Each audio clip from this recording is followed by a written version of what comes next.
Გამშვიდობისა თქვენ უსმენთ ჯაკო FM-ს ტალღაზე 96 და 3 ეთერშია გადაცემა ღია მიკროფონი მე ჟურნალისტი ნანა ჩოკორაიევა და ვაგრძელებთ საუბარს მსოფლიო ჩემპიონატის გარშემო მორიგი გულშემატკივარია ჩვენი გადაცემის სტუმარი თორნიკე ბერიძე ინგლისის ნაკრების კომაკი დღემშვიდობისა თორნიკე გამარჯობა დიდი მადლობა პირველ რიგში სტუმრობისთვის არა ინგლისის ნაკრებს და უშუალოდ დღევანდელ შეხვედრებზე გადავიდოდეთ მოკლედ რომ შეაფასოთ ჯგუფური ეტაპიდან დღემდე მსოფლიო ჩემპიონატი უფრო დიდი იმედგაცრუება იყო თუ პირიქით?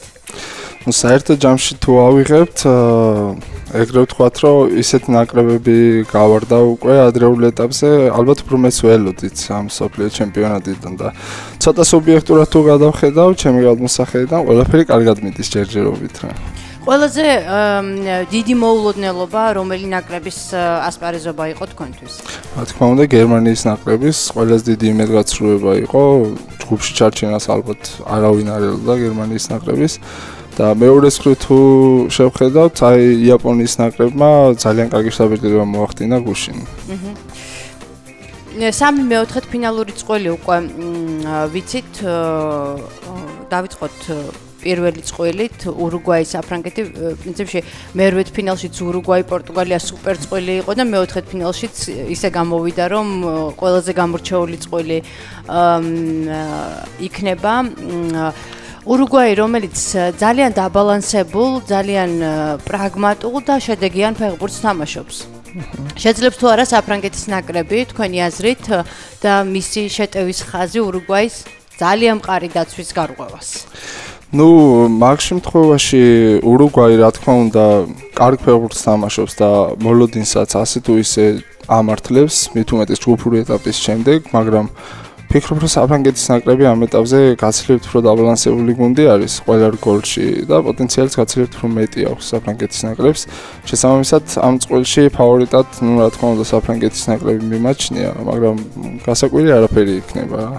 ურუგვაიმაც რომ გავიდეს შემდეგ ეტაპზე, არც იქ იქნება სენსაცია ჩემი აზრით. გასაგებია რომ ბაპე ძალიან მაგარი და პერსპექტიული ფეხბურთელია, მაგრამ ну, მისი ასაკი მაინც ისეთი არა სტაბილური. ხო, ბევრი ახალგაზრდა ფეხბურთელი თამაშობს საფრანგეთის ნაკრებში, პირიქით ურუგვაიში უკვე გამოცდილი, ძალიან მაღალი დონის იგივე შეტევის ხაზში, დაცვის ხაზში.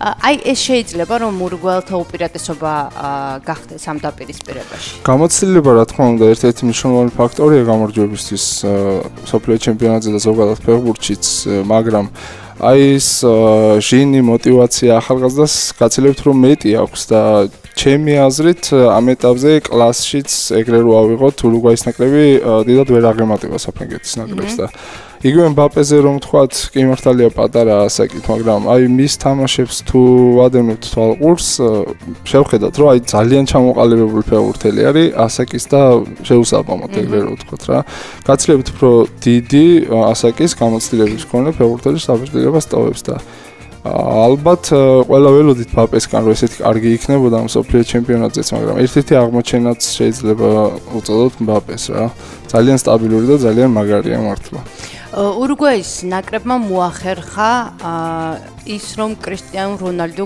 გამოთიშა თამაშიდან პრაქტიკულად 90 წუთის განმავლობაში ეს შემატებს თუ არა მეტ мотиваციას გუნდს რონალდო რომელიც ალბათ ერთ-ერთ საუკეთესო ფორმაში შეხვდა მსოფლიო ჩემპიონატს. კი, რა თქმა უნდა, კრისტიანო რონალდო ფაქტიურად არაფერი მარტივი საქმე.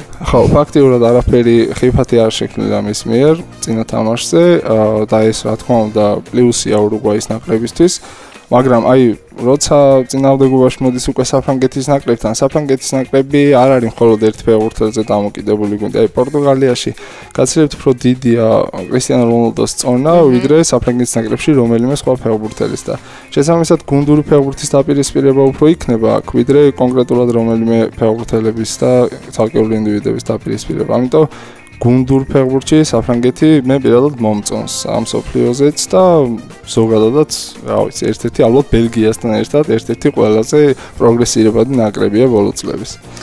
მომდევნო წყვილი ხორვატია, რუსეთი ალბათ ძალიან გასაკვირია და არ ვიცი ახლა შესაძლოა ნეიტრალური გულშემატკივრებში იყოს ისეთი ადამიანებიც, რომელთაც რუსეთის ხილვას იამოვნებთ მეოთხედ ფინალში, მაგრამ მოულოდნელი იყო იქიდან გამომდინარე, რომ მერვეთ ფინალში რუსეთის მეტოქე იყო ესპანეთი, გათამაშების ერთ-ერთ ფავორიტად მონათული გუნდი. რა მისცა ძალა რუსეთის ნაკრებს და რა სჭირს ესპანეთს? არის თუ არა ეს შედეგი თავიდან ბოლომდე იმის დამსახურება, რომ ჩემპიონატის დაწყებამდე ერთი დღით ადრე ესპანეთის ნაკრებს მოუხსნეს მთავარი მწვრთნელი? კი, მე ვფიქრობ ეგრე, რომ აი ესპანეთის ნაკრებში არეულობა რა თქმა უნდა იყო, აი მწვრთნელის განთავისუფლება, შემდეგ ბირთვიც ცუდად მოქმედეს ფეხბურთელებზე თავისთავად ფსიქოლოგიურად ეს მომენტიც და ასევე ძირითადი ნაწილი ესპანეთის ნაკრებში რეალის და ბარსელონას ფეხბურთელები არიან, აღნიშნული მწვრთნელი დაინიშნა რეალის მთავარ მწვრთნელად და ეგეც თავისთავად ურთიერთშეუთანხმოებებას იწვევს ფეხბურთელებში, მაგრამ მხოლოდ ეგ ფაქტორი რო ავიღოთ, აი მაგიტო გავარდა ესპანეთი, არა. გარკვეულწილად ალბათ რუსეთის მასპინძლობის ფაქტორმა უფრო მეტი გადაწყვიტა მაგ შემთხვევაში რა. ანუ გულშემატკივრების ხარდაჭერამ და მოედნის ესე ვთქვათ უპირატესობა? ეგრე ვთქვათ, ეგეც იყო გულშემატკივრების ხარდაჭერა რა თქმა უნდა, მოედნის უპირატესობას რა თქმა უნდა, მაგრამ აი რუსეთი მოგვიხსენება, რომ ნაკრებია ისეთი რომელთანაც ცოტა მოსულა ისეთ რაღაცეები, რომ სათამაშო ხარისხის თვალსაზრისით აი თუ დავშვათ ჩემპიონატამდე ჩატარებულ მატჩებსაც თუ გადავხედავთ ამხანაგურ შეხვედრებს, რომელიც რუსეთის ნაკრებმა გამართა. პრინციპში ახლა საუდის არაბეთი და ეგვიპტესთან მატჩი საზომად არ გამოდგებოდა, პირველი სერიოზული გამოცდა, რაც ურუგვაისთან ჰქონდა, რუსეთმა ვერ ჩააბარა. შესაბამისად, ჩემი აზრით სათამაშო ხარისხით რუსეთის ნაკრები არ არის კარგი გუნდი, არ არის ვთქვათ მაღალი დონის ფეხბურთელი დაკომპლექტებული გუნდი. აი ეს მასპინძლის სტატუსი და აი ეს მხარდაჭერა და მოტივაცია ეყოფა თუ არა რუსეთს კიდევ იმისთვის, რომ ხორვატიის ბარიერიც გადალახოს. რას პროგნოზირებ, მოდი ესე ვთქვათ ამ წყვილში? მოდი იქიდან დავიწყებ, რომ საზომად ავიღეთ პირველი ორი თამაში, რა თქმა უნდა არ გამოდგება, რუსეთის მეტოქი გაცილებით სუსტი იყო გუნდურად. მაგრამ ეგრე ვიტყვი, რომ მესამე თამაშიც არ არის საზომი რა, ხან რუსეთის ძირითადი დამტყმელი ძალა არ თამაშობდა მაგ თამაშში. ანუ მწვრთნელმა გადაწყვიტა, რომ დაესვენებინა სპეციალურად ამ შემდეგი ეტაპისთვის და იგივე გოლოვინი ამომავალი ვარსკვლავი მაგალითად სკამზე ეჯდა არ უთამაშია. შესაბამისად ურუგვაისთანაც ალბათ გარკვეულწილად იყო გათვლა იმისა, რომ შეიძლება წაეკო რუსეთის ნაკრებს. ძირითადად კონცენტრირება მოახდინეს შემდეგ ეტაპზე. და ვფიქრობ საკმაოდ ნორმალურად თავის თავზე, ანუ რაც იყო დამოკიდებული, იმას გაცილებით მეტად შეასრულეს თავის დავალება ფეხბურთელებმა. მიუხედავად იმას თუ გავითვალისწინებთ, როგორც მახსოვს, მიმდინარე მსოფლიო ჩემპიონატზე რუსეთი ყველაზე ქვემოთყოფი ნაკრებია რეიტინგში. და უკვე წარმატება მათთვის, რომ გავიდნენ შემდეგ ეტაპზე და მით უმეტეს ესპანეთის ნაკრებთან. ვფიქრობ, რომ მაქსიმუმი იყო ამ ეტაპისთვის რუსეთისთვის ეს და ხორვატიასთან აღარ ველოდები და აღარც მსურს, რომ კიდევ ერთ სენსაცია ვიხილო. ხორვატებზე რა სიტყვით? ხორვატებს ალბათ სოფლიოში ყველაზე კარგი ნახევარდაცვის ხაზი ყავს, მოდრიჩი, რაკიტიჩი, საუკეთესოები არიან მართლა თავის პოზიციაზე. ძალიან რთული თამაში იყო დანიის ნაკრებთან და ველოდებოდი კიდეც რომ ეგეთი იქნებოდა. დანია შედარებით ჩაკეტილი გუნდი არის და არ აძლევს ხორვატიის ნაკრებს და ასევე სხვა გუნდებსაც თავის ფეხბურთის თამაშის საშუალებას. დანიის მეკარეც მოწოდების სიმაღლეზე იყო და ხორვატიის ყველაზე დიდი პლუსი არის ნახევარდაცვის ხაზი. არ ვიცი, მოდრიჩი, რაკიტიჩი ძალიან მაგრები არიან. ალბათ ნებისმიერი ნაკრები ისურვებდა ესეთ ფეხბურთელებს თავის გუნდში. ბრაზილია, ბელგია, აქაც ძალიან კარგი წყვილი გვაქვს სახეზე. მექსიკის ჯგუფური ეტაპის თამაშიდან იყო შთაბეჭდილება, რომ უფრო მეტი წინააღმდეგობის გაწევას შეძლებდა ბრაზილიის ნაკრებისთვის. მოხსნა თუ არა ფავორიტობასთან დაკავშირებით ბრაზილიის ნაკრებმა გუშინ შეკითხვები ყველანაირი. ანუ დიდ ნაკრებებს ზოგადად ჩვევიათ ეგ რომ ეტაპობრივად დიდ ტურნირებზე და ფორუმებზე უმატებენ ხოლმე თამაშს. ჯგუფური ეტაპი არც იგივე საფრანგეთის შემთხვევაში არ იყო საზომი. საფრანგეთის თამაში ჯგუფურ ეტაპზეც არ იყო იდეალური, შემდეგ მოუმატა არგენტინის ნაკრებთან. იგივე გაკეთა ბრაზილიის ნაკრებსაც. აი მექსიკასთან ძალიან კარგი ფეხბურთი ითამაშა, დამსახურებულად მოიგო და შემდეგ ეტაპზეც გავიდა და ვთვლი რომ ბრაზილია ნამდვილად უპირველეს ფავორიტია ამ მსოფლიო ჩემპიონატზე.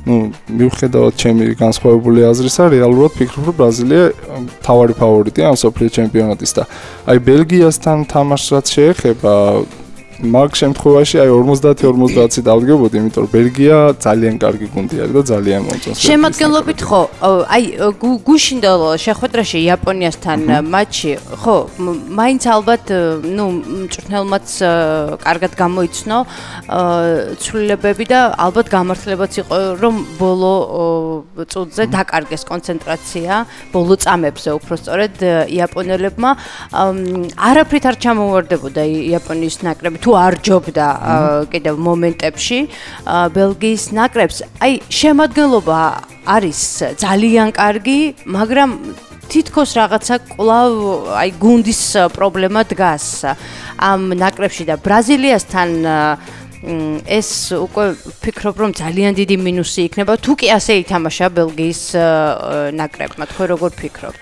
კი გეთანხმებით, ბრაზილიასთან აუცილებლად შესაძლებელი აქვს მწვრთნელის ხედვა რაღაც საკითხებზე, აი მაგალითად დაცვის ხაზზე ფიქრობ რომ ცვლილებები შესატანია აუცილებლად იგივე გვერდით მცველებზე, მარცხენა მარჯვენა მცველებზე გადაადგილებები მოსახდენია, კარასკო თამაშობდა მარცხენა მცველად. ეხლა იაპონიასთან, გასაგები იაპონია გაცილებით უფრო დაბალი დონის ნაკრები ვიდრე ბრაზილია, მაგრამ ბრაზილიასთან იგივე ტაქტიკით ვერ ითამაშეს, ფიქრობ, იქ ვილიანმა უნდა შეუტიოს დაცვითი სტილის მცველი, დაცვითი სტილის ფეხბურთელი უფრო სჭირდება ამ პოზიციაზე და ზოგადად ბელგიის ნაკრებიც, აი ძალიან დიდი პლუსია მაგ ნაკრების ის, რომ ყოველთვის შეცდომებზე სწავლობენ და ყოველთვის საუმჯობესებენ იმას, რაც დაუშვეს შეცდომები.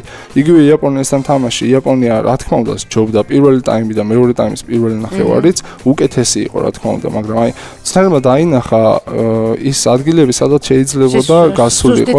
კი ბატონო და აი მეორე სართულზე უკვე გააკეთა აქცენტი და შესაბამისად შედეგიც მისცა მეორე სართულზე. 100%-იანი, ესე ვთქვათ, 100%-იანი გამოიცნო 100%-ით ცვლილებები თავარმა მწვრთნელმა, რამაც შედეგი გამოიღო და ბელგია აღმოჩნდა მეოთხედ ფინალში.